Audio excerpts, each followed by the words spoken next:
সূরা নিসা আল্লাহ বলেন ফানকিহু মা তাবা লাকুম মিনান নিসা, নারীদের মধ্যে যাদেরকে পছন্দ হয় তাদেরকে বিয়ে করো। নারীদের মধ্যে যাদেরকে পছন্দ হয় তাদেরকে কি করো, মানে প্রেম কইরা না কিন্তু। আবার আপনি একটা মেয়ের পছন্দ হয়েছে, প্রেম করলেন 10 বছর, এটা না কিন্তু। মা বাবা দেখাবে নিয়ে পছন্দ হলে বিয়ে করবেন। তাহলে বলেন তো সূরা নিসা আসছে আল্লাহ কি বলছে? বিয়ে করো। বলেন বাংলাটা বলেন, কি করো? সূরা নূরের মধ্যে আছে ওয়ানকিহুল আয়ামা মিনকুম ওয়াস-সালিহিনা মিন ইবাদিকুম, তোমাদের মধ্যে যেই সমস্ত নারী পুরুষ বিয়ে করে নাই তাদেরকে বিয়ে করা দাও। সূরা নিসার মধ্যে বললেন বিয়ে করো, সূরা নূরের মধ্যে বললেন বিয়ে করাও। বলেন বাংলা দুইটা, 1 নাম্বার বিয়ে, 2 নাম্বার কিভাবে? এটা কোরআনে কোথাও নাই। বিয়ে যে কিভাবে হবে, আপনাকে 1.5 লক্ষ টাকা দেনমোহরের বিনিময়ে আপনাকে আমি বিয়ে করতেছি, এই প্রস্তাব করলাম, রাজি থাকলে কবুল বলুন, এটা কোরআনের কোন জায়গায় লেখা আছে? হ্যাঁ, এটা কোরআনের কোথাও কি নাই, লেখা নাই। তাহলে এই যে কোরআনের কোথাও লেখা নাই, তাই কোথায় আছে? এটা সুন্নতের মধ্যে আছে। তাহলে কোরআন বুঝতে হলে সুন্নত ছাড়া উপায় নাই। বিয়ে করো, বিয়ে করাও, কিভাবে? কোরআনে নাই, সুন্নতে আছে। এবার আল্লাহ কি বলে দেখেন, ইয়া আইয়ুহাল্লাযীনা আমানু রুকউ ওয়াসজুদু ওয়া'বুদু রাব্বাকুম, হে ঈমানদারগণ তোমরা রুকু করো, তোমরা সিজদা করো। কিভাবে? কোরআনে কোথাও লেখা নাই।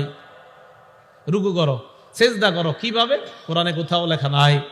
এবার যদি রুকু সিজদা করতে চান, হাদিস আর সুন্নাত ছাড়া কোনো বিকল্প নাই। তার মানে যারা বলবে শুধু কোরআন মানি, বুঝতে হবে তাদের টার্গেট ছলে বলে মুসলমানকে নামাজ থেকে দূরে সরাইতে চায়। কারণ ফজরের নামাজ 2 রাকাত, এটা কোরআনে কোন জায়গায় লেখা নাই। জোহরের নামাজ 4 রাকাত, কোরআনে কোথাও লেখা নাই। আসর 4 রাকাত, কোরআনে লেখা নাই। মাগরিব 3 রাকাত, কোরআনে লেখা নাই। এশা 4 রাকাত, কোরআনে লেখা নাই। কোরআনে আছে নামাজ পড়ো, কোরআনে আছে রুকু করো, কোরআনে আছে সিজদা করো। কোরআনের ব্যাখ্যা সুন্নতের মধ্যে আছে, নামাজ এইভাবে পড়ো, মাগরিব এইভাবে পড়ো, এশা এইভাবে পড়ো। কোরআনে আছে বিয়ে করো, কোরআনে আছে বিয়ে করাও।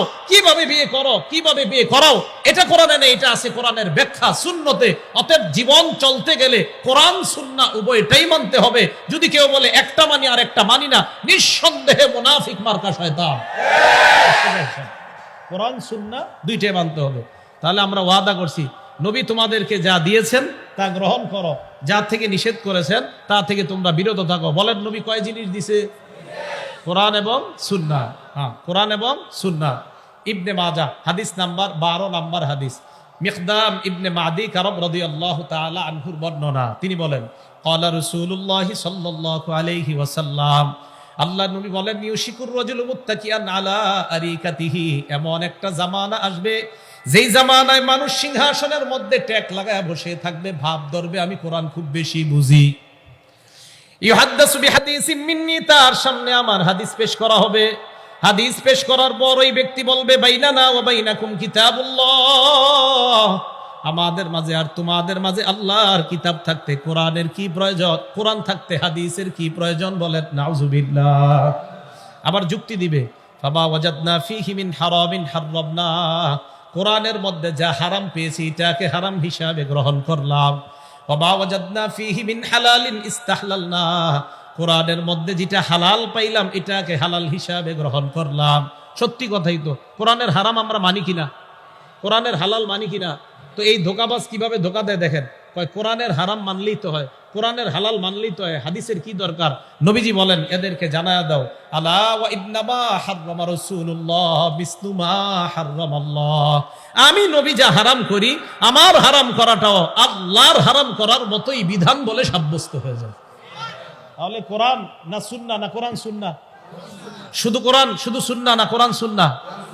উভয়টাই কি করতে হবে? মানতে হবে। উভয়টা না মানলে উপায় নাই। এখন আবার একদল দাড়ি রাখে না, যারা শুধু কোরআন মানে এরা দাড়ি রাখে না। অনেকে, বেশিরভাগ কোরআন যারা মানে এরা দাড়ি রাখে না। কেন? এই জন্য রাখে না, দাড়ির কথা সুন্নতে আছে, কোরআনে নাই। এর অর্থ হলো কোরআনে নাই না, কোরআন পুরাটা পড়ে না তাই পায় না। কোরআন কি করে না? পুরা পড়ে না তাই কি করে না? কোরআনে দাড়ির কথা আছে, সত্যি আছে। কোরআনে কিসের কথা আছে?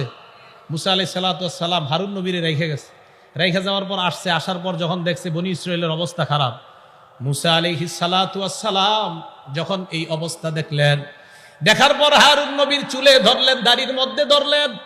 হারুন নবী বললেন ইয়াবনা উম্মাই লা তাখুজ বিলিহিয়াতি ওয়ালা বিরাসি, হে আমার মায়ের ছেলে, আমার দাড়ি ধইরো না। কোরআনে দাড়ি বলে নাই, লা তাখুজ বিলিহিয়াতি, আমার দাড়ি ধরো না। হারুন নবী মুসা নবীরে বলতেছে আমার দাড়ি ধরো না, আমার দাড়ি ধরো না, ও আমার মায়ের ছেলে, তুমি আমার দাড়ি ধরো না। কোরআনে দাড়ির কথা আসেনি? এই বলতেছে তুমি আমার দাড়ি ধরো না, তুমি আমার দাড়ি ধরো না। মুসা নবী হারুন নবীরে বলতেছে, এটা কোন জায়গায় আছে? আপনাদের অনেকের চেহারা এমন হইতেছে মনে হয় এটা নাই কোরআনে। কোরআনের আয়াতই দুইটা। ইয়াবনা উম্মা লা তাখুজ বিলিহিয়াতি ওয়ালা বিরাসি, হে আমার মায়ের ছেলে তুমি আমার দাড়ি ধরো না। এখন যারা কয় শুধু কোরআন মানে সুন্নত মানে না তাই দাড়ি রাখে না, এই গুরুদেরকে বলে দিয়েন বেটা কোরআনে আছে হারুন নবী বলছে মুসা নবীরে আমার দাড়ি ধরো না। তো এই দাড়ি ধরো না যেহেতু বলছে তার মানে দাড়ির কথা যে কোরআনে আছে এটা প্রমাণ স্পষ্ট। তার মানে যারা কোরআন মানে আর যদি দাড়ি না রাখে বলবেন যে তুমি কোরআনও মানো না, কোরআনও মানো না। কি ছলে বলে, আসল কি জানেন? পুরাটা পড়ে না। পুরাটা কি করে না? পড়ে না।